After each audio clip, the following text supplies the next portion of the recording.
Cómo una iglesia que caminó unida durante 1000 años terminó dividiéndose en dos mundos enfrentados. En este video descubrirás la historia real detrás del gran cisma de 1054, el momento en que el cristianismo se partió en dos: católicos en Occidente y ortodoxos en Oriente. Pero atención, esta no es solo una historia de teología, es una trama de poder, orgullo, traición y diferencias culturales que venían gestándose desde siglos antes. Quédate hasta el final, porque entender esta ruptura es entender la raíz de una división que sigue marcando el mundo cristiano hasta hoy. ¿Alguna vez te has preguntado por qué existen dos grandes ramas del cristianismo que parecen tan similares y a la vez tan diferentes? Imagina un árbol frondoso cuyo tronco, tras 1000 años de crecimiento unido, se bifurcó en dos enormes ramas que siguieron creciendo, separadas pero paralelas, nutriéndose de las mismas raíces pero desarrollándose de manera distinta. Así podríamos visualizar lo que ocurrió con la iglesia cristiana hace casi un milenio, cuando se produjo la ruptura que conocemos como el Gran Cisma de 1054. Esta historia no comienza realmente en el siglo XI, sino mucho antes. Es un relato de poder, cultura, idioma y, por supuesto, fe. Es también la historia de cómo pequeñas diferencias, acumuladas a lo largo de siglos, pueden eventualmente crear abismos tan profundos que parecen imposibles de cruzar. En Occidente estamos familiarizados con el cristianismo católico, con su centro en Roma y su figura del Papa. Pero en Oriente, desde Grecia hasta Rusia, florece otra expresión del cristianismo igualmente antigua y rica: la ortodoxia. Para comprender esta división, debemos emprender un viaje a través del tiempo y el espacio, recorriendo las costas del Mediterráneo, desde las calles de Roma hasta las cúpulas doradas de Constantinopla. Debemos imaginar un mundo donde el cristianismo era joven, donde las distancias eran enormes y las comunicaciones lentas, donde las diferencias culturales entre el este helenístico y el oeste latino comenzaban a hacerse evidentes incluso antes de que la propia religión fuera legal. Lo fascinante de esta historia es que no se trata simplemente de una disputa teológica, aunque eso también tuvo su papel. Es una historia profundamente humana sobre identidad, pertenencia y la manera en que interpretamos nuestra relación con lo divino. Es una historia de emperadores y papas, de monjes y patriarcas, pero también de personas ordinarias cuyas vidas fueron moldeadas por decisiones tomadas en palacios y catedrales lejanas. Y si bien hablaremos de un momento concreto, ese año 1054 que ha pasado a la historia como la fecha del Gran Cisma, veremos que la realidad fue mucho más compleja. La ruptura no se produjo de un día para otro, sino que fue el resultado de un largo proceso que había comenzado siglos antes y que, en cierto sentido, continúa hasta nuestros días en los esfuerzos por reconciliar estas dos grandes tradiciones cristianas. Antes de adentrarnos en esta fascinante historia, necesitamos aclarar algunos términos que nos ayudarán a entender mejor el relato. Cuando hablamos de católico y ortodoxo, no siempre comprendemos el significado original de estas palabras. La palabra católica viene del griego católicos, que significa universal, indicando una iglesia que abarca todo el mundo, siguiendo el mandato de Jesús a sus discípulos de ir por todo el mundo y hacer discípulos de todas las naciones. Es curioso saber que la Iglesia Ortodoxa se denomina oficialmente Iglesia Católica Apostólica Ortodoxa, aunque, para evitar confusiones, en nuestro relato nos referiremos a ella simplemente como Iglesia Ortodoxa. Por su parte, la palabra ortodoxa proviene del griego también y significa correcta creencia o correcta alabanza, destacando su compromiso con preservar la fe original sin alteraciones. Ambas iglesias se consideran a sí mismas como las verdaderas herederas de la iglesia primitiva fundada por Cristo y sus apóstoles. Ambas tradiciones también se consideran apostólicas, otro término importante para entender. Esta palabra nos habla de la sucesión ininterrumpida desde los apóstoles originales. Cuando decimos que una iglesia es apostólica, estamos diciendo que sus obispos actuales son los sucesores directos de aquellos a quienes Jesús envió. La palabra apóstol significa precisamente enviado a predicar el Evangelio. Esta sucesión apostólica es fundamental para entender cómo ambas iglesias legitiman su autoridad y tradición. Es importante destacar que, a pesar de la ruptura, ambas iglesias comparten mucho más de lo que las separa. Ambas reconocen los mismos 7 sacramentos, veneran a la Virgen María y a los santos, celebran la Eucaristía como centro de su vida litúrgica y comparten los primeros siglos de historia y muchos santos. Un católico que entrara por primera vez en una iglesia ortodoxa reconocería muchos elementos familiares y viceversa. Esta terminología puede parecer técnica, pero nos ayuda a entender que las diferencias que llevaron al cisma no fueron simplemente sobre palabras, sino sobre cómo estas palabras reflejaban distintas comprensiones de la fe, la autoridad y la tradición. Como veremos, no fue solo una cuestión de teología abstracta, sino de cómo esa teología se vivía en contextos culturales, lingüísticos y políticos cada vez más divergentes entre el Oriente griego y el Occidente latino. Si pudiéramos sobrevolar hoy el mundo desde las alturas y observar dónde están presentes estas dos grandes familias del cristianismo, veríamos un mapa fascinante que refleja antiguas fronteras imperiales y rutas de migración. La Iglesia Ortodoxa domina el panorama religioso de Europa Oriental y Eurasia, siendo la fe predominante en países como Grecia, la cuna de su tradición litúrgica, y Rusia, su bastión más poblado. También encontramos mayorías ortodoxas en Ucrania, Rumanía, Serbia, Bulgaria, Georgia, Chipre y partes de Oriente Medio, especialmente en comunidades históricas de Siria, Líbano y Egipto. Esta distribución no es casual. Si la superpusiéramos sobre un mapa del antiguo Imperio Romano, veríamos que corresponde casi exactamente con su mitad oriental, aquella donde el griego era la lengua franca y donde el Imperio Bizantino continuó existiendo mucho después de 1900, la caída de Roma.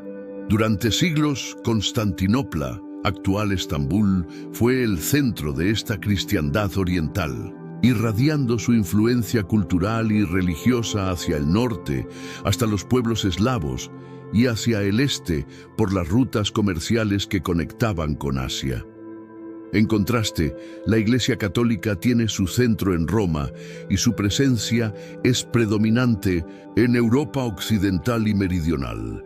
Italia, España, Portugal, Francia, Polonia, Austria, Hungría, Croacia, Lituania e Irlanda. Pero su alcance es verdaderamente global debido a la expansión colonial europea. América Latina es masivamente católica y hay importantes comunidades en África, especialmente en antiguas colonias francesas, belgas, portuguesas y españolas. Filipinas, colonizada por España durante siglos, es el principal bastión católico en Asia. Los números reflejan esta distribución global. Mientras la Iglesia Ortodoxa cuenta con entre 225 y 300 millones de fieles en todo el mundo, la Iglesia Católica reúne aproximadamente 1.400 millones de creyentes, convirtiéndola en la denominación cristiana más numerosa. Sin embargo, estos números no cuentan toda la historia, pues la profundidad histórica y la riqueza cultural de la ortodoxia trascienden las cifras. La diáspora ha cambiado este panorama en las últimas décadas. La emigración desde países ortodoxos ha llevado a establecer parroquias ortodoxas en ciudades occidentales donde antes no existían, mientras que movimientos poblacionales desde regiones católicas han hecho lo propio en territorios tradicionalmente ortodoxos. En ciudades cosmopolitas como Nueva York, Londres o París, catedrales católicas y ortodoxas pueden encontrarse a poca distancia, un recordatorio visual de cómo estas antiguas tradiciones cristianas, una vez unidas, ahora coexisten lado a lado en nuestro mundo moderno. Si la Iglesia Católica es conocida por su estructura jerárquica, encabezada por el Papa, la Iglesia Ortodoxa presenta una organización muy diferente que refleja su comprensión particular de la autoridad espiritual. Para los ortodoxos, la única cabeza verdadera de la Iglesia es Jesucristo mismo, y ningún líder humano puede reclamar autoridad suprema sobre toda la Iglesia. Esta visión ha dado forma a una estructura que podríamos describir como una comunión de iglesias autocéfalas, independientes, que comparten la misma fe y están en comunión entre sí. En el centro de esta estructura encontramos a los patriarcas, obispos que lideran las iglesias más antiguas y prestigiosas. El más visible internacionalmente es el patriarca de Constantinopla, actualmente Bartolomé I, quien ocupa este cargo desde 1991. Su título de patriarca ecuménico y su estatus como primus inter pares, primero entre iguales, le confieren un lugar especial de honor y le permiten convocar concilios, pero su autoridad es principalmente simbólica. No puede imponer decisiones a las otras iglesias ortodoxas, ni hablar doctrinalmente en nombre de todas ellas sin consenso. Esta estructura colegiada contrasta notablemente con el centralismo romano. Además del patriarcado de Constantinopla, existen otros patriarcados históricos, Alejandría, Antioquía, Jerusalén, y patriarcados más recientes como los de Moscú, Serbia, Rumania y Bulgaria. Cada uno de estos patriarcas, junto con los metropolitanos y arzobispos que encabezan otras iglesias ortodoxas nacionales, gobierna su iglesia con independencia administrativa, pero siempre en comunión doctrinal y sacramental con las demás. Las decisiones importantes que afectan a toda la ortodoxia tradicionalmente se toman en concilios donde los representantes de todas las iglesias participan en pie de igualdad. El último gran concilio ortodoxo fue el Gran Concilio Ortodoxo celebrado en Creta en 2016, el primero de su tipo en más de 1000 años, aunque algunas iglesias decidieron no participar, mostrando las tensiones que existen incluso dentro de esta familia eclesial. Esta tradición conciliar refleja la creencia ortodoxa de que el Espíritu Santo guía a la Iglesia colectivamente y no a través de una única figura de autoridad. Las relaciones entre las distintas iglesias ortodoxas no siempre son armoniosas. Existen tensiones históricas, especialmente entre los patriarcados de Constantinopla y Moscú, que en ocasiones compiten por influencia. En los últimos años, conflictos como el de Ucrania han llevado a rupturas de comunión entre algunas iglesias ortodoxas, mostrando cómo cuestiones políticas y nacionales pueden afectar relaciones eclesiásticas. Sin embargo, todos los fieles ortodoxos, independientemente de la jurisdicción a la que pertenezcan, comparten la misma fe, liturgia y tradición, y pueden participar en los sacramentos en cualquier iglesia ortodoxa del mundo. La historia comienza en las polvorientas calles de Jerusalén, poco después de la crucifixión de Jesús. Según los relatos del Nuevo Testamento, especialmente los Hechos de los Apóstoles, los discípulos de Jesús, encabezados por Pedro, Santiago y Juan, formaron la primera comunidad cristiana, dedicándose a la oración, la fracción del pan, la primitiva Eucaristía y la predicación del mensaje de su maestro. Esta pequeña comunidad judía, que veía a Jesús como el Mesías prometido, pronto comenzaría a extenderse por todo el Imperio Romano. Según la tradición católica, el apóstol Pedro, a quien Jesús había designado como roca sobre la cual edificaría su iglesia, viajó a Roma, la capital del imperio, donde estableció su sede episcopal y eventualmente murió martirizado bajo el emperador Nerón, aproximadamente en el año 64 d.C. El lugar de su sepultura, una colina llamada Vaticano, se convertiría con el tiempo en el centro del catolicismo mundial. La basílica que hoy conocemos como San Pedro fue construida sobre lo que la tradición identifica como la tumba del primer papa.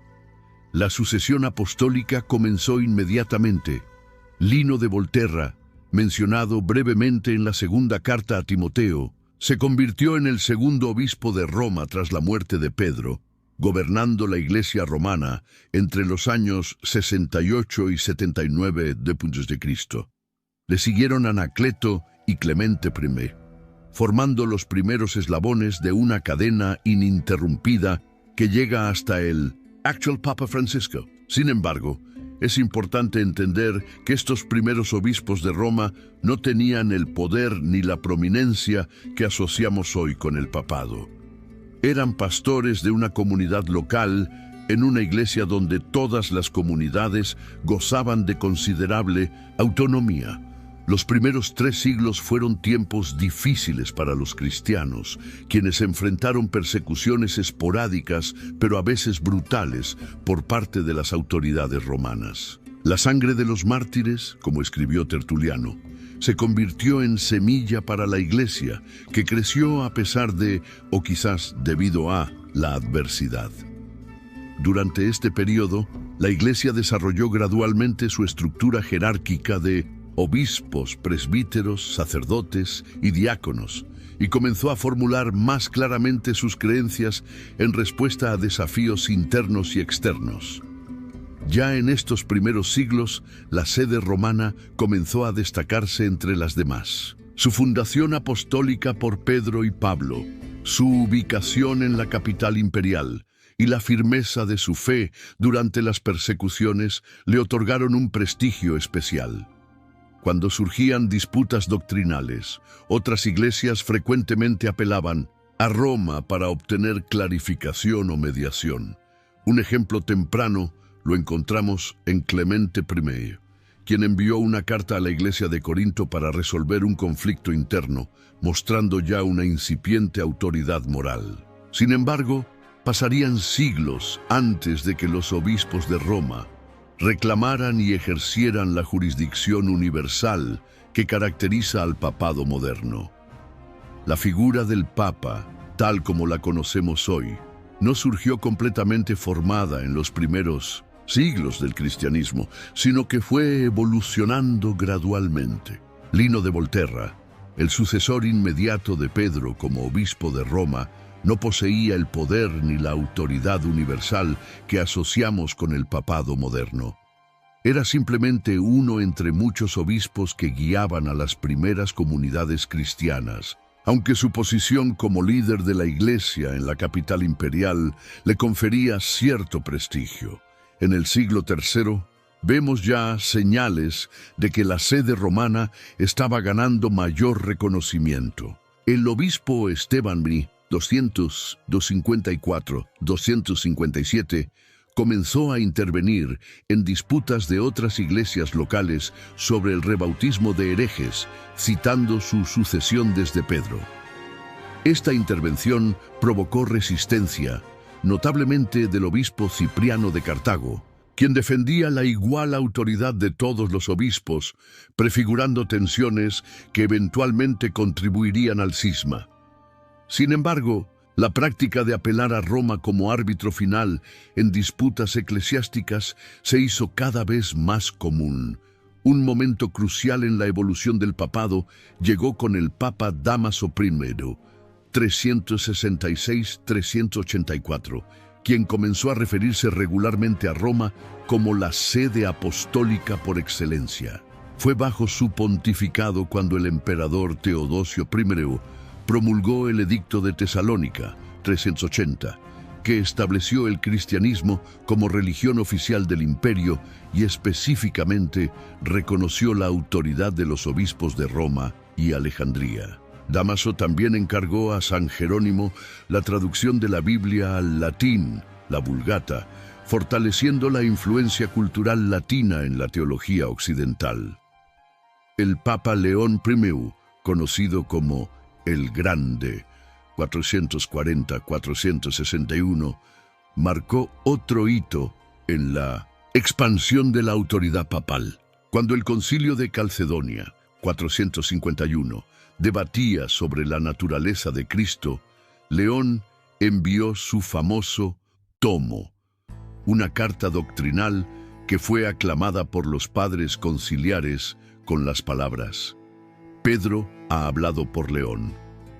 Este reconocimiento fortaleció enormemente la idea de que el obispo de Roma hablaba con la autoridad del príncipe de los apóstoles. León también convenció al líder huno Atila de no atacar Roma, demostrando el creciente papel político de los papas. La caída del Imperio Romano de Occidente en 476 creó un vacío de poder que los papas comenzaron gradualmente a llenar. En ausencia de una autoridad civil fuerte, el obispo de Roma asumió más responsabilidades temporales, convirtiéndose en una figura clave para la protección de la ciudad y la preservación de la cultura clásica. El Papa Gregorio I el Grande, 590-604, proveniente de una noble familia romana, administró extensas propiedades de la Iglesia, los patrimonios de San Pedro, reorganizó la liturgia, envió misioneros a Inglaterra y estableció relaciones diplomáticas con los reinos bárbaros que habían sucedido al imperio. Bajo su liderazgo, el papado se transformó en una institución compleja con funciones religiosas y políticas, prefigurando los estados pontificios que se desarrollarían plenamente en siglos posteriores. El destino del cristianismo cambió dramáticamente en el año 313, cuando el emperador Constantino I, tras su victoria en la batalla del Puente Milvio, donde según la tradición tuvo una visión del símbolo de Cristo, promulgó junto con su coemperador Licinio el Edicto de Milán, poniendo fin a las persecuciones y concediendo libertad religiosa a todos los ciudadanos del imperio. Para la joven religión cristiana, que había sobrevivido 3 siglos de marginación y ataques intermitentes, este cambio fue revolucionario. Constantino no solo legalizó el cristianismo, sino que lo favoreció activamente, financiando la construcción de iglesias, incluyendo la primera Basílica de San Pedro en Roma y la Iglesia del Santo Sepulcro en Jerusalén. Pero Constantino tomó otra decisión que tendría profundas consecuencias para el futuro de la cristiandad.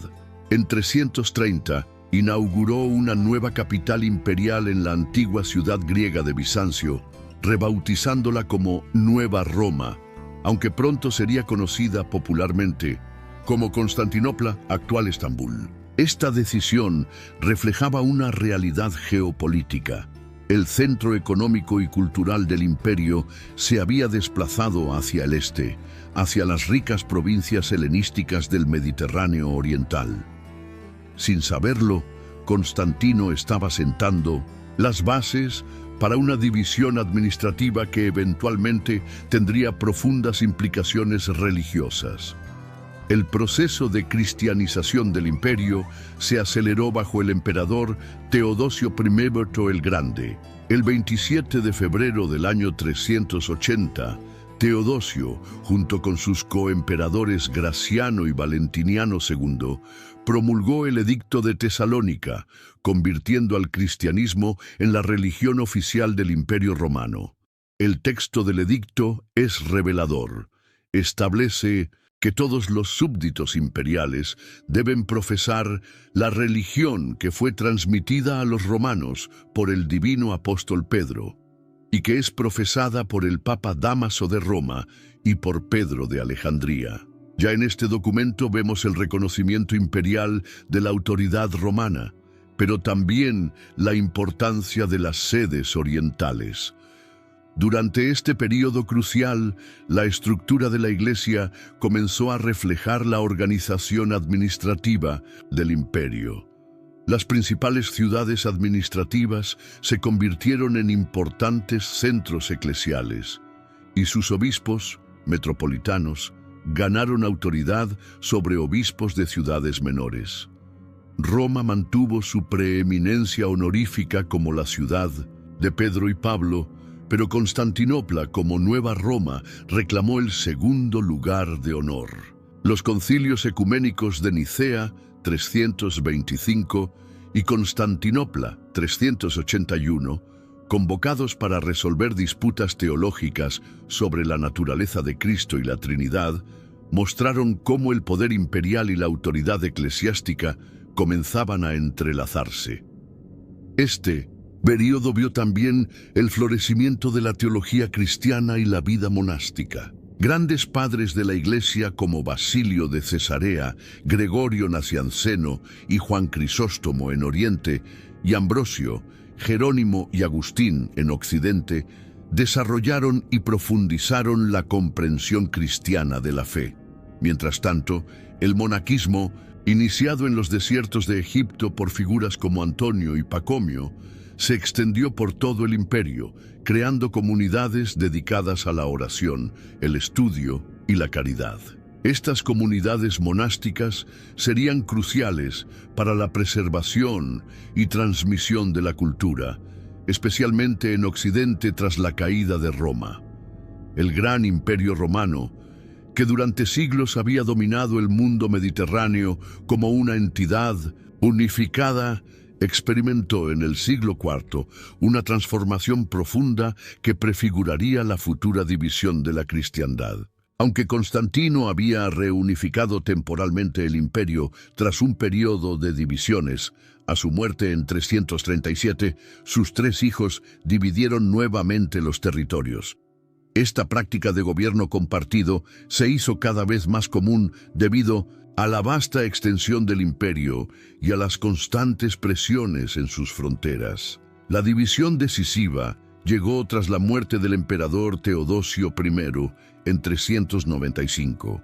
Su testamento político dejó el gobierno del imperio a sus dos hijos. Arcadio recibió la mitad oriental, con capital en Constantinopla, mientras que Honorio heredó la mitad occidental, gobernando desde Milán y posteriormente desde Rávena. Lo que inicialmente se concibió como una división administrativa dentro de un imperio teóricamente unido, con el tiempo se convertiría en una separación permanente.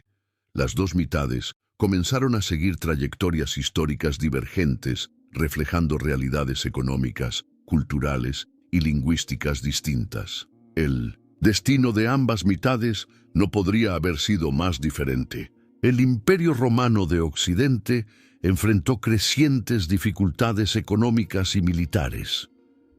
Las provincias más ricas se encontraban en Oriente y Occidente sufrió intensamente las incursiones de pueblos germánicos como visigodos, vándalos, burgundios y francos. La capacidad del gobierno imperial para recaudar impuestos, mantener un ejército efectivo y sostener la compleja infraestructura romana se deterioró progresivamente. En 410, Roma fue saqueada por los visigodos liderados por Alarico, un golpe psicológico devastador para un imperio que no había visto enemigos dentro de sus murallas en casi 800 años. El golpe final para el Imperio Occidental llegó en 476, cuando el joven emperador Rómulo Augustulo fue depuesto por el jefe militar germánico Odoacro. Aunque algunos historiadores señalan que este evento pasó casi desapercibido en su momento y que estructuras romanas continuaron funcionando bajo gobiernos germánicos, tradicionalmente marca el fin del Imperio Romano de Occidente. En las décadas siguientes, el mapa político de Europa occidental se fragmentó en varios reinos germánicos, aunque todos ellos intentaron legitimar su poder adoptando elementos de la cultura e instituciones romanas.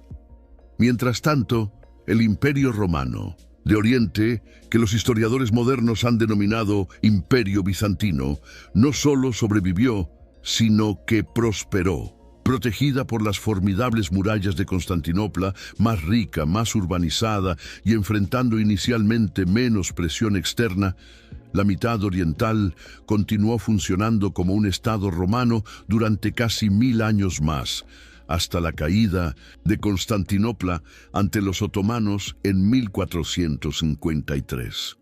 Durante este tiempo, aunque perdió territorios ante árabes, turcos y eslavos, mantuvo viva la tradición imperial romana, la cultura griega y el cristianismo ortodoxo. El emperador bizantino seguía considerándose el legítimo gobernante de todo el antiguo imperio romano, incluyendo Occidente, una pretensión que eventualmente chocaría con nuevas realidades políticas como el Imperio Carolingio y el Sacro Imperio Romano Germánico. Mientras el imperio experimentaba cambios políticos fundamentales, la Iglesia cristiana desarrollaba su propia estructura de gobierno.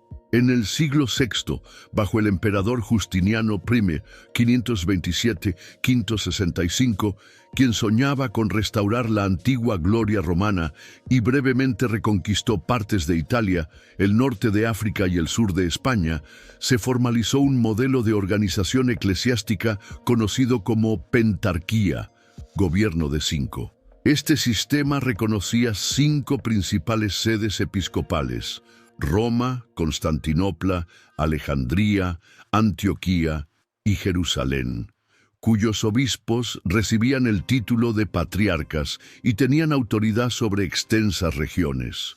Cada una de estas 5 sedes patriarcales tenía su propia historia y significado. Roma, como ya hemos visto, reclamaba preeminencia por ser la ciudad donde Pedro y Pablo habían sido martirizados y donde Pedro había establecido su episcopado. Constantinopla, inicialmente un obispado menor, fue elevada al segundo lugar de honor por ser la Nueva Roma, la ciudad del emperador. Alejandría, gran centro intelectual del mundo helenístico y supuestamente fundada por el evangelista Marcos, dominaba Egipto y Libia.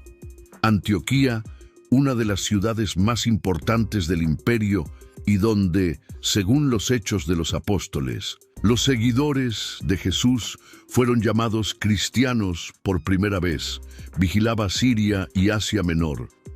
Jerusalén, aunque políticamente menos importante, poseía un estatus único como la ciudad santa donde Jesús había muerto y resucitado. La idea de la pentarquía reflejaba la creencia de que estas 5 sedes, en conjunto, representaban la totalidad de la Iglesia y debían gobernarla colegialmente.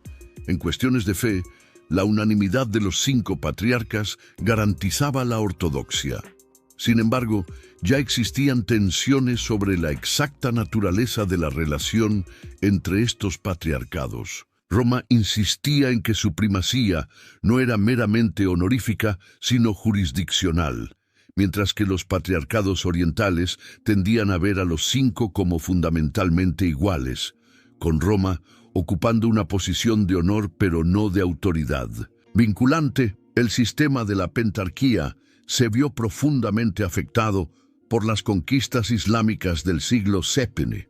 Tras la muerte del profeta Mahoma, en 632, los ejércitos árabes emergieron de la península arábiga y en pocas décadas conquistaron vastos territorios, incluyendo Siria, Palestina y Egipto. Jerusalén cayó en 638, Alejandría en 642 y Antioquía había sido tomada ya en 637.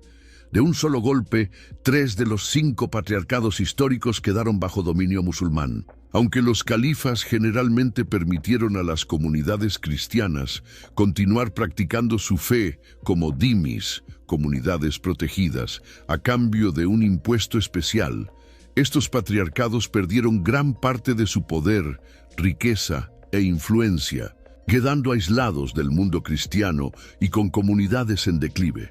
Esta nueva realidad geopolítica concentró el poder eclesiástico en las 2 sedes restantes, Roma en Occidente y Constantinopla en Oriente. Ambas reclamaron la autoridad para hablar en nombre de toda la Iglesia, y sus diferentes contextos culturales, lingüísticos y políticos comenzaron a amplificar pequeñas diferencias que habían existido desde los primeros siglos.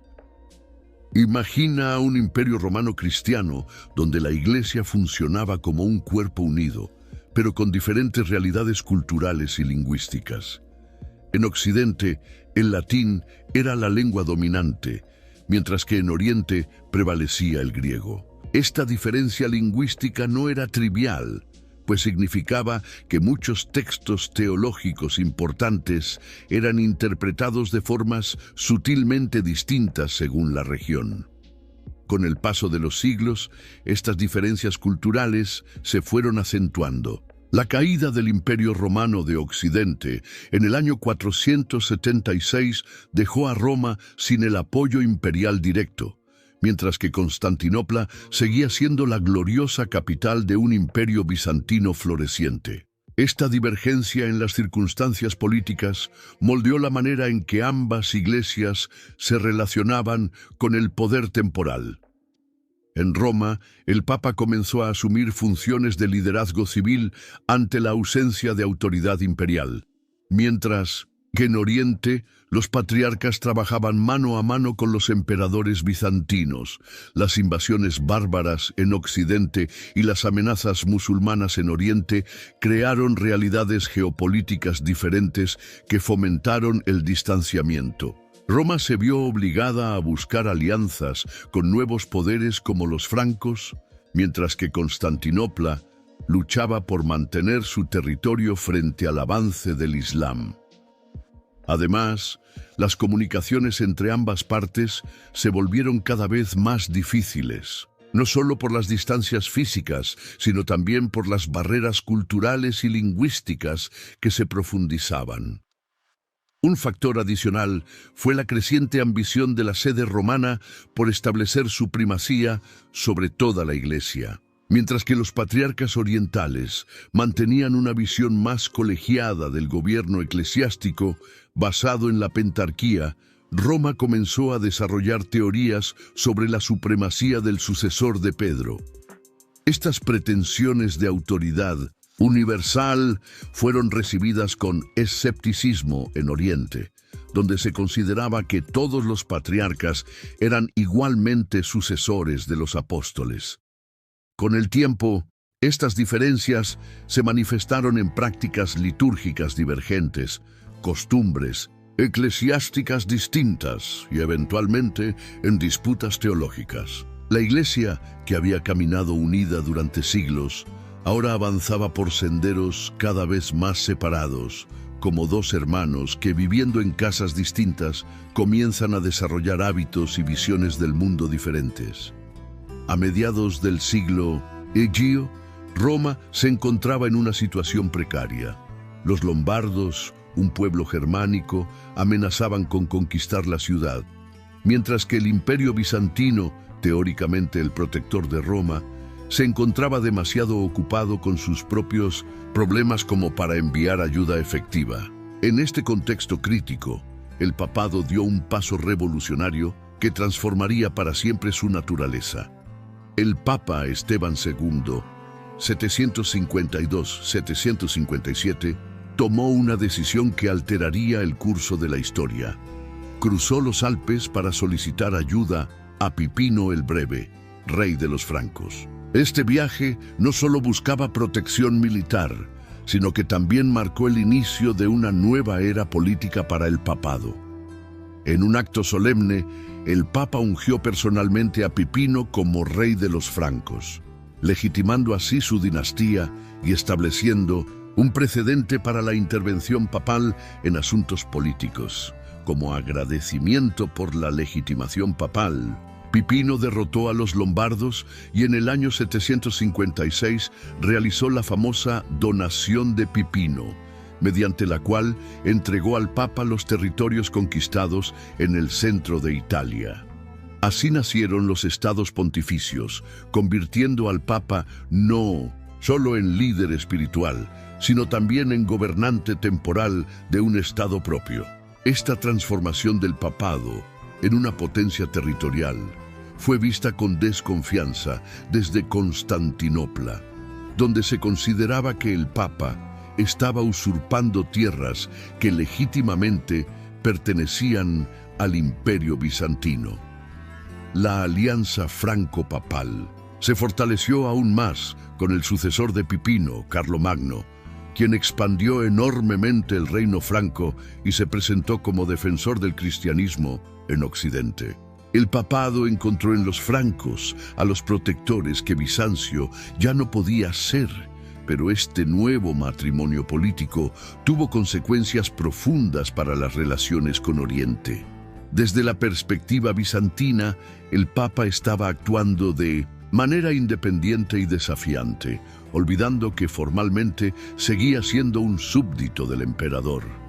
Esta nueva configuración política permitió a Roma desarrollar una identidad distintivamente occidental, cada vez más desvinculada de las tradiciones orientales. Los estados pontificios dieron al papado autonomía económica y política, permitiéndole actuar con mayor independencia frente a Constantinopla. Sin embargo, también lo ataron a las complicaciones de la política italiana y europea, involucrando al papado en guerras, alianzas y conflictos, que en ocasiones poco tenían que ver con su misión espiritual. La semilla de dos concepciones muy diferentes sobre la relación entre Iglesia y Estado estaba ya plantada. La Navidad del año 800 marca un momento decisivo en la historia de las relaciones entre Oriente y Occidente. En la Basílica de San Pedro, en Roma, ante una multitud expectante, ocurrió un evento que sacudió los cimientos del orden político y religioso. El Papa León III coronó a Carlomagno como emperador de los romanos. En un acto cargado de simbolismo, el Papa colocó la corona imperial sobre la cabeza del monarca franco, proclamando el nacimiento de un nuevo imperio en Occidente. Para entender la magnitud de este acontecimiento, debemos recordar que en la mentalidad de la época existía un único imperio romano legítimo, cuya sede estaba en Constantinopla y cuyo gobernante era el emperador bizantino, en ese momento la emperatriz Irene. La coronación de Carlomagno fue interpretada en Oriente como una usurpación, una afrenta directa a la autoridad imperial bizantina. ¿Cómo podía el Papa, quien teóricamente reconocía la soberanía del emperador bizantino, coronar a un bárbaro franco como emperador? El acto tenía múltiples lecturas. Por un lado, algunos historiadores sugieren que el Papa buscaba protección frente a sus enemigos en Roma, consolidando así su alianza con los francos. Otros ven en la coronación un intento deliberado del papado por crear un contrapeso occidental al poder bizantino. Sea cual fuere la motivación, el resultado fue claro: la creación de dos imperios cristianos que competían por la legitimidad y el prestigio, cada uno con su propia concepción del orden mundial.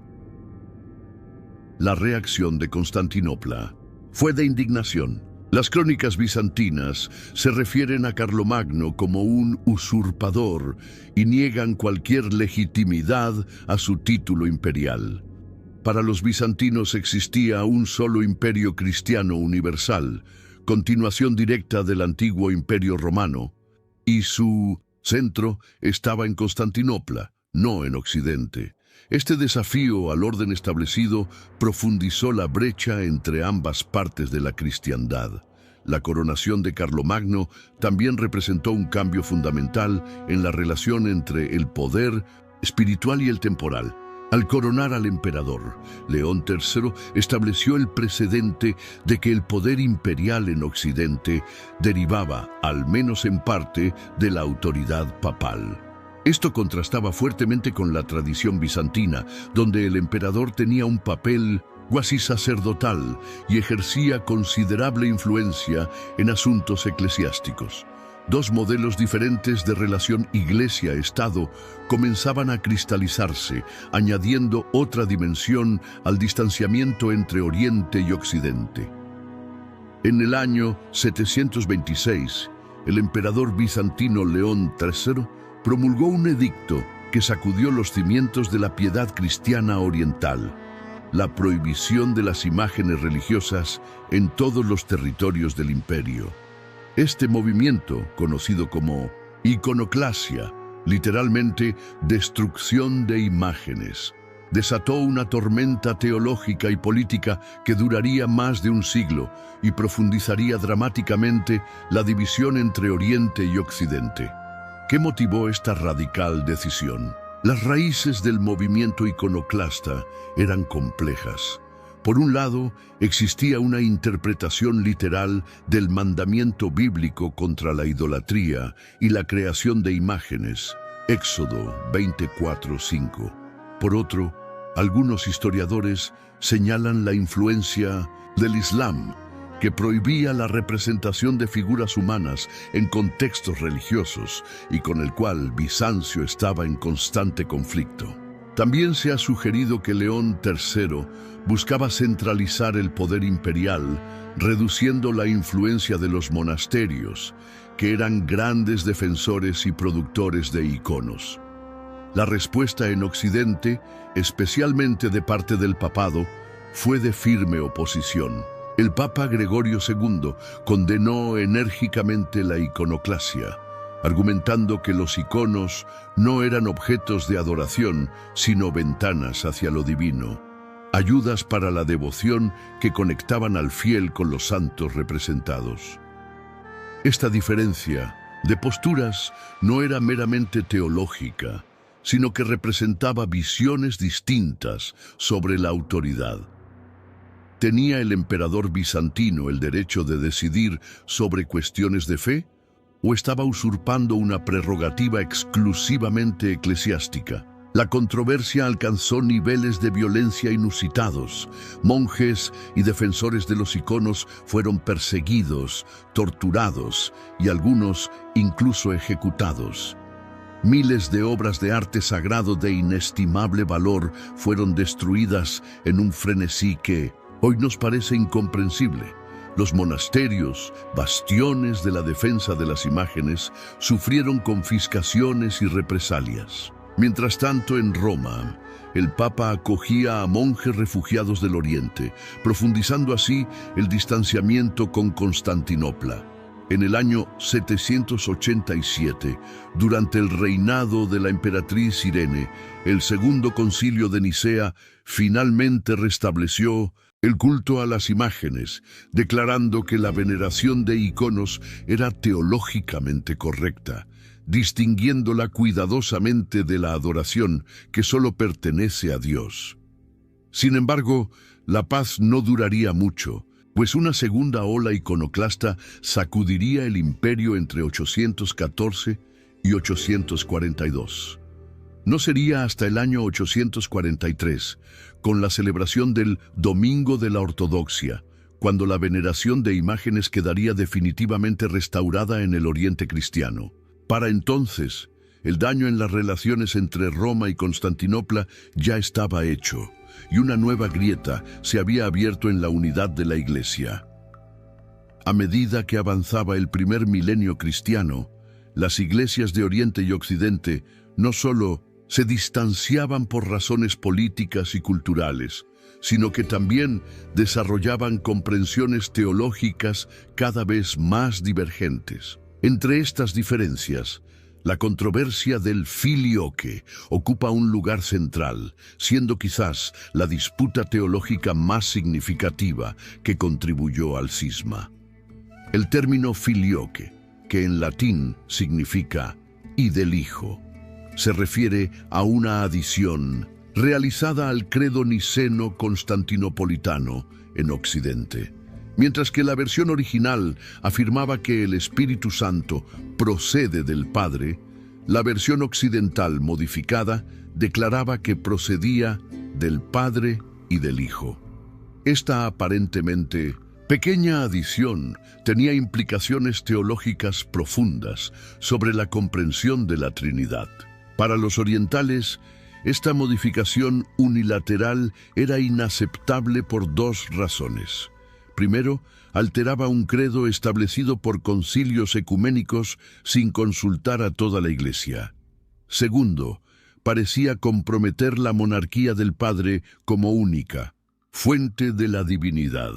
Otra diferencia fundamental se centraba en la autoridad papal. Mientras que Roma desarrolló gradualmente la doctrina de la primacía jurisdiccional universal del Papa como sucesor de Pedro, los orientales sostenían una visión más conciliar del gobierno eclesiástico. Para los ortodoxos, aunque el obispo de Roma merecía un primado de honor como primero entre iguales, esto no le otorgaba autoridad directa sobre las otras iglesias patriarcales. La famosa declaración del Papa Gelasio I en el siglo V, «Roma ha hablado, la causa está concluida», ilustra esta creciente autoconcepción papal que los orientales veían con alarma. Las prácticas litúrgicas también revelaban diferencias significativas. En Occidente, el uso del pan ácimo, sin levadura, para la Eucaristía había comenzado a generalizarse, mientras que en Oriente se mantenía la tradición del pan fermentado. Esta diferencia, aparentemente menor, adquirió un significado simbólico durante las controversias del siglo XI. Asimismo, el celibato obligatorio para todos los sacerdotes se impuso en Occidente, mientras que en Oriente se permitía, y se permite hasta hoy, el matrimonio de los sacerdotes antes de su ordenación, aunque no después. La doctrina del purgatorio, desarrollada gradualmente en Occidente, no encontraba equivalente exacto en la teología oriental. Mientras los católicos elaboraron una doctrina específica sobre este estado intermedio, los ortodoxos mantenían creencias más ambiguas sobre la condición de las almas entre la muerte y el juicio final, a menudo referidas como las casetas de peaje aéreas, telonia, donde las almas son probadas pero sin la sistematización occidental del purgatorio. Incluso la comprensión de la salvación mostraba matices distintos. La teología occidental, influenciada por San Agustín, enfatizaba conceptos como el pecado original, la predestinación y la gracia de manera diferente a la oriental. Mientras Occidente desarrollaba una visión más jurídica de la salvación, satisfacción, mérito, pena, Oriente mantenía un enfoque más místico y transformador, teosis o divinización. Estas divergencias teológicas, acumuladas durante siglos, formaron dos sensibilidades religiosas distintas que, llegado el momento crítico, resultarían difíciles de reconciliar. La tensión acumulada durante siglos finalmente estalló en el 152 año 1054. En una serie de acontecimientos que pasarían a la historia como el Gran Cisma entre Oriente y Occidente. El escenario para esta ruptura definitiva se preparó con la llegada a Constantinopla de una delegación papal liderada por el cardenal Humberto de Silva Candida, enviado por el Papa León IX para resolver disputas con el patriarca Miguel Cerulario. Las circunstancias no podían ser menos propicias para una reconciliación. El Papa León IX había fallecido durante la misión de Humberto, lo que técnicamente invalidaba la autoridad del legado papal. Sin embargo, el impetuoso cardenal decidió continuar con su misión. Por su parte, el patriarca Miguel Cerulario, conocido por su fuerte carácter y su postura antilatina, se negó incluso a recibir a los delegados papales, considerando que no merecían el respeto protocolar debido a representantes del Papa. El conflicto se había intensificado previamente cuando el arzobispo León de Ácrida, aliado de Cerulario, envió una carta al obispo Juan de Trani, criticando duramente las prácticas occidentales, especialmente el uso de pan ácimo en la Eucaristía. Esta carta, que llegó a manos del Papa, fue considerada un ataque directo a las tradiciones romanas. Simultáneamente, Cerulario había ordenado el cierre de las iglesias latinas en Constantinopla, un acto que Roma interpretó como una provocación directa. La situación llegó a su clímax el 16 de julio de 1054. El cardenal Humberto, frustrado por la negativa de Cerulario a negociar, tomó una decisión drástica. Entró en la Catedral de Santa Sofía durante la liturgia y depositó sobre el altar mayor una bula de excomunión contra el patriarca y sus seguidores. Este acto, realizado con gran teatralidad ante la asamblea atónita, representaba la ruptura más severa posible entre las iglesias. La respuesta no se hizo esperar. Cerulario convocó un sínodo que, a su vez, excomulgó a Humberto y a sus acompañantes, aunque significativamente no al Papa ni a toda la Iglesia occidental. El intercambio de excomuniones selló formalmente una división que, en realidad, había estado gestándose durante siglos. Lo que comenzó como una disputa entre personalidades fuertes se convirtió en el símbolo de la separación entre dos tradiciones cristianas que ya no podían encontrar un lenguaje común. El cisma de 1054, aunque dramático, no representó una ruptura completa e inmediata en la conciencia de los cristianos de la época. Durante las décadas siguientes, muchos fieles y clérigos de ambos lados no eran plenamente conscientes de la magnitud de la división o esperaban que fuera temporal.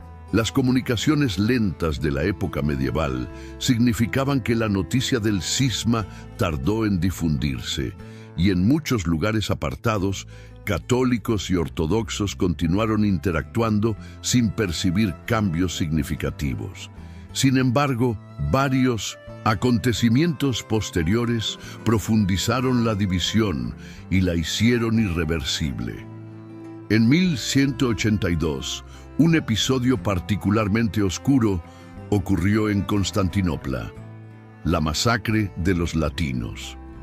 Debido a tensiones políticas y económicas, una turba atacó los barrios habitados por comerciantes y residentes occidentales, resultando en miles de muertos. Este acto de violencia dejó una herida profunda en las relaciones entre Oriente y Occidente, alimentando el resentimiento mutuo. La Cuarta Cruzada de 1204 marcó quizás el punto de no retorno. Originalmente destinada a recuperar Jerusalén, la cruzada fue desviada hacia Constantinopla por intereses políticos y económicos, especialmente de los venecianos. El resultado fue el saqueo brutal de la capital bizantina por parte de los cruzados occidentales. Durante 3 días, la ciudad más rica y sofisticada de la cristiandad fue sometida a un pillaje despiadado. Reliquias sagradas, obras de arte invaluables y tesoros acumulados durante siglos fueron robados o destruidos. La Catedral de Santa Sofía fue profanada y se estableció un imperio latino que duraría hasta 1261. Esta traición, como fue percibida en Oriente, hizo que la división religiosa se convirtiera en un abismo casi infranqueable. Para los bizantinos, los latinos ya no eran hermanos separados, sino enemigos que habían demostrado su barbarie. La expresión atribuida a un alto oficial bizantino, mejor el turbante del sultán que la mitra del papa, refleja el nivel de animosidad que llegó a existir. La caída de Constantinopla ante los turcos otomanos en 1453 añadió otra dimensión a la separación. Con la antigua capital bizantina bajo dominio musulmán y la Iglesia ortodoxa funcionando en un contexto de sometimiento, las posibilidades de diálogo con Roma se redujeron drásticamente. Mientras tanto, en Occidente, el Renacimiento, la Reforma protestante y posteriormente la Ilustración crearon un contexto cultural e intelectual cada vez más distante de la experiencia oriental. El siglo XX trajo consigo señales de esperanza para la relación entre católicos y ortodoxos. Un momento histórico ocurrió el 7 de diciembre de 1965, cuando el Papa Pablo VI y el patriarca ecuménico Atenágoras I realizaron una declaración conjunta levantando mutuamente las excomuniones de 1054. Este gesto simbólico, aunque no representaba una reunificación, eliminaba un obstáculo importante para el diálogo. Desde entonces se han producido numerosos encuentros entre líderes de ambas iglesias. El Papa Juan Pablo II, en particular, dedicó esfuerzos considerables al diálogo ecuménico, afirmando que la Iglesia debía respirar con sus dos pulmones, occidental y oriental. Su histórica visita a Grecia en 2001 incluyó una disculpa por los errores históricos cometidos por católicos contra ortodoxos, especialmente durante la Cuarta Cruzada. En la actualidad, existe una comisión mixta internacional para el diálogo teológico entre la Iglesia Católica y la Iglesia Ortodoxa, que aborda sistemáticamente las diferencias doctrinales. Aunque persisten obstáculos importantes, como la cuestión del primado papal, ambas iglesias han encontrado puntos de convergencia en muchos aspectos teológicos y han reconocido la validez de los sacramentos celebrados por la otra parte.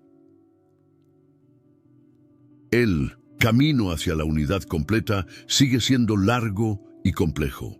Las diferencias no son meramente teológicas, sino también culturales e históricas, y el peso de 900 años de separación no puede superarse fácilmente. Sin embargo, frente a los desafíos del secularismo y la indiferencia religiosa en el mundo contemporáneo, ambas iglesias reconocen la importancia de presentar un testimonio cristiano unido. La historia del cisma entre católicos y ortodoxos nos enseña importantes lecciones sobre cómo factores políticos, culturales y personales pueden interactuar con cuestiones teológicas, llevando a divisiones que persisten durante siglos. Nos recuerda también que, en los conflictos religiosos, las dimensiones humanas, orgullo, malentendidos, ambiciones, pueden ser tan determinantes como las diferencias doctrinales. Al mismo tiempo, los esfuerzos contemporáneos por la reconciliación nos ofrecen un modelo de cómo las comunidades religiosas pueden superar divisiones históricas a través del diálogo respetuoso, el reconocimiento de errores pasados y la búsqueda de un entendimiento común. En un mundo fragmentado por divisiones culturales, políticas y religiosas, este ejemplo de búsqueda de unidad en la diversidad adquiere una relevancia que trasciende los límites del cristianismo.